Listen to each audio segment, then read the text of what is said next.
When was the last time someone asked you for something, and even though every part of you wanted to say no, you smiled, you said yes, and then you spent the next 3 hours resenting saying yes and really regretting it? And maybe it was your boss piling up work, and maybe it was a family member guilting you into another obligation. Or maybe it was a friend who always needs something and somehow you always end up helping them, but the friendship doesn't feel reciprocal.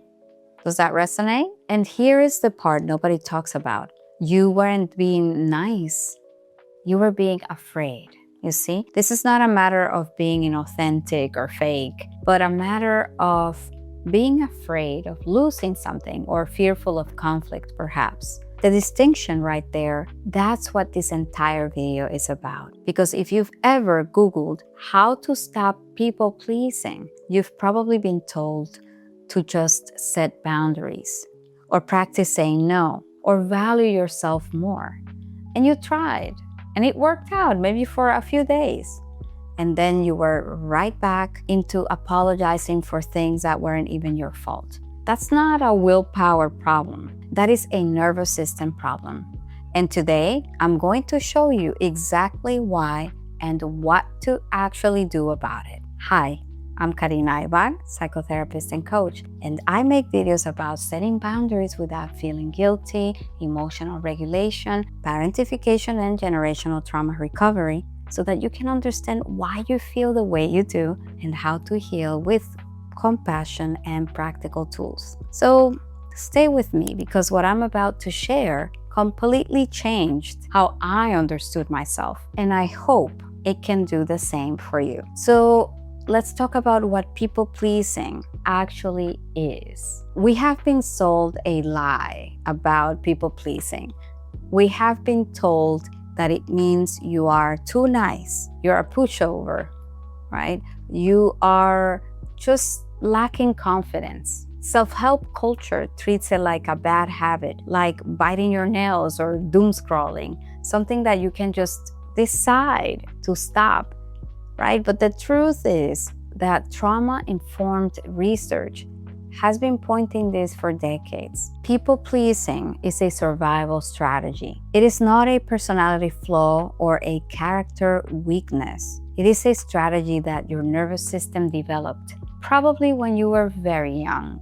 You learned this to keep you safe and to remain connected with people that were not self-aware enough to realize that they were taking advantage of you. And more often than not, they can do it, and it's not out of malice, but they still do it because they can and because you show up in a way that is very pleasant and accommodating to others. And think about it. This is not to blame you. I want to stress that. But at some point in your life, it wasn't safe to have needs. It probably wasn't safe to say no, and it wasn't safe to take up space or to disappoint someone or be too much. Maybe a parent that was emotionally unpredictable, and maybe love in your home felt conditional, like you had to earn it by being good, a well-behaved child, being helpful, agreeable,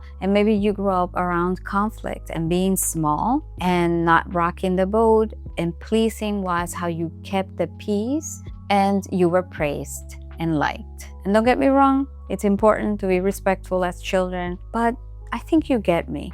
I think that at some point your nervous system learned, if I keep everyone happy, I am safe. And that was a wonderful strategy back then, genuinely. That strategy probably protected you, and it helped you survive a situation that a child had no other tools to navigate, very likely. Let me know in the comments if this is resonating. But the problem is, you're not a child anymore. Your nervous system didn't get the memo, and that is why we are here. Now, why is it that willpower fails every time? Here is what I would like to emphasize. Your brain has different systems operating at the same time at different speeds. There's your prefrontal cortex that It is the rational, thoughtful part of you that knows you should say no. That's the part doing the Googling right now, watching this video, making the plan. And then there's your limbic system, specifically your amygdala, which is your threat detection center. It operates way faster than conscious thought.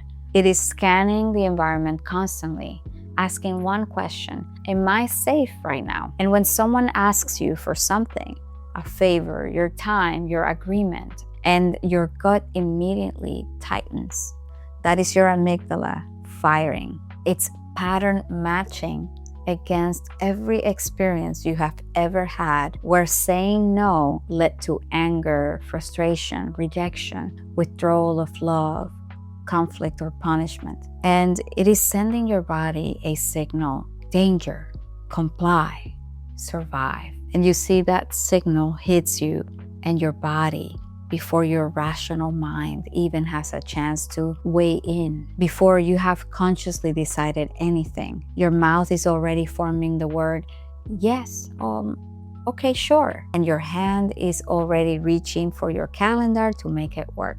Then your prefrontal cortex catches up and says, wait, I didn't want to do that, but now it's too late. You see? The nervous system already made the call. This is why telling someone to just say no, it's like telling someone in the middle of a panic attack to just calm down. You're asking the rational brain to override a survival response. It doesn't work like that, not without going deeper. Willpower operates from the top down, but trauma responses, they live below the level of willpower. You cannot think your way out of a feeling your body hasn't finished processing yet. I'm hoping that this is making sense. Let me know. Now, I want to pause and ask you something more personal, if you feel comfortable. What has people-pleasing actually cost you? Not in theory, in your life, in your body, in your relationships. Because when I really started looking at this in my own life, I realized the cost was enormous. And it wasn't just like I said yes when I should have said no. It was deeper than that. It was the slow erosion of knowing who I actually was. You see, something that I want to share, I'm not sure if you're aware, if it's your first time here, you may learn that I am a cancer survivor. I had the most aggressive triple-negative breast cancer. And I strongly believe that diagnosis, that condition came about because my cortisol levels were so high prior to that. I was so stressed out. I was a people pleaser. I couldn't even say bad words. I never cursed. And after my cancer diagnosis, now I gladly say no. Of course, I strive to always be kind and considerate, but now I hold the space that I deserved back then. Research has shown that people who tend to people please are more prone to developing autoimmune disorders. People who have or develop cancer, per the great author and physician KAB&x, are folks that have not processed anger properly. So reflect on that. This is why metabolizing your emotions, your anger, is so important. And it is something I do every week with my clients and with my members. Because when you spend years prioritizing everyone else's feelings over your own, you start to lose the thread of yourself. You don't know what you like anymore. You perhaps have not identified what you actually like, except for things that were prescribed to you. You don't know what you like because you've always just adapted to what other people wanted.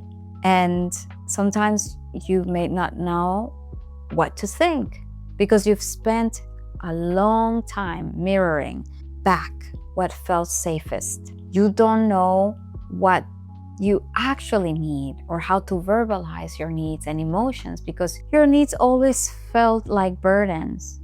But you are the first one to gladly say yes and do for others what they do not do for you. And the painful irony is that people pleasers are often described as the most generous, caring, reliable people in someone's life. Is that you? Let me know. And you see, that might even be true, very likely. But underneath that, there is often deep exhaustion, fatigue, and a sense of feeling like an emotional orphan, like nobody understands you or is proactive about taking care of you.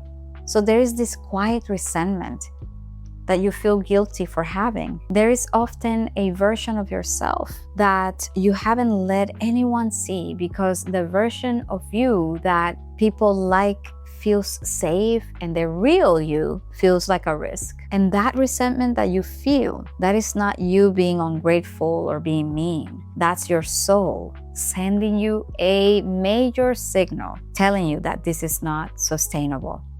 You matter too. Now, let's talk about what healing actually looks like, right? So if willpower will not fix this, what does? So I want to offer you a different framework. Instead of trying to force new behavior, we need to work with the nervous system to update the old belief. The core belief driving people pleasing is usually some version of, if I stop performing and giving, I will lose love, or I will be abandoned, I will be unsafe, people will not like me anymore, and they may leave. And that belief was written in childhood or in previous relationships early on, in a specific context with limited information. But your nervous system is still running it as if it's the current truth, even as an adult.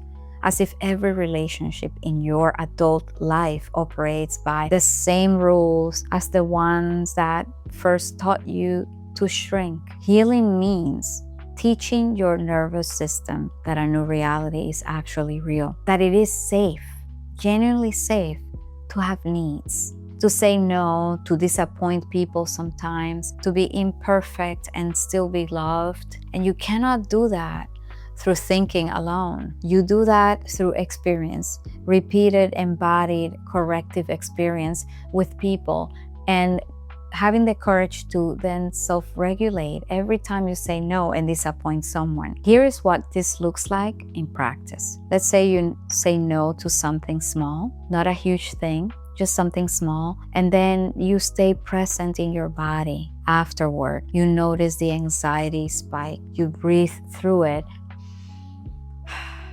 and you let it pass. And then you look around and notice the world did not end. The relationship didn't shatter.